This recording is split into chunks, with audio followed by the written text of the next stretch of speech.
சட்டத்தை மதிக்கும் நாட்டை உருவாக்கும் செயற்திட்டத்தின் ஓர் அங்கமாக போலீசாரினால் அம்பாறை மாவட்டம் கல்முனை பிராந்தியத்தில் யுக்திய பரிசோதனை முன்னெடுக்கப்பட்டுள்ளது. குறித்த சோதனை நடவடிக்கையானது இன்று திங்கட்கிழமை நற்பிட்டிமுனை சேனைக்குடியிருப்பு பிரதான வீதியில் மாலை முதல் இரவு வரை மேற்கொள்ளப்பட்டு வருகின்றது.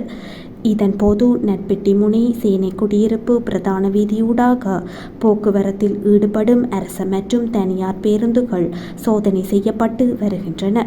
இப்பரிசோதனை நடவடிக்கையானது அம்பாறை மாவட்ட போலீஸ் அத்தியட்சகர் JHMN ஜெயபத்ம ஆலோசனைக்கமைய கல்முனை பிராந்திய உதவி போலீஸ் அத்தியட்சகர் HTML புத்திகவின் வழிகாட்டலில் கல்முனை தலைமையக போலீஸ் நிலைய பொறுப்பதிகாரி M ரம்சீன் பக்கீர் ஒருங்கிணைப்பில் கல்முனை போலீஸ் நிலைய போலீஸ் உத்தியோகத்தர்கள் இவ்விசேட சோதனை நடவடிக்கையில் இணைந்திருந்தமை குறிப்பிடத்தக்கது.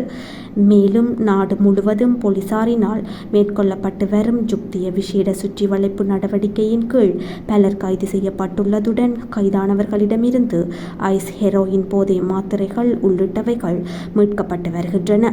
அத்துடன் போதைப்பொருள் மற்றும் ஒழுங்கமைக்கப்பட்ட குற்றங்களுக்கு எதிரான யுக்திய நடவடிக்கைகள் ஆரம்பிக்கப்பட்ட கடந்த 2023 ஆண்டு டிசம்பர் 17 முதல் தற்போது வரை குற்றச் செயல்கள் கணிசமான அளவு குறைந்துள்ளதாக தெரிவிக்கப்பட்டுள்ளது.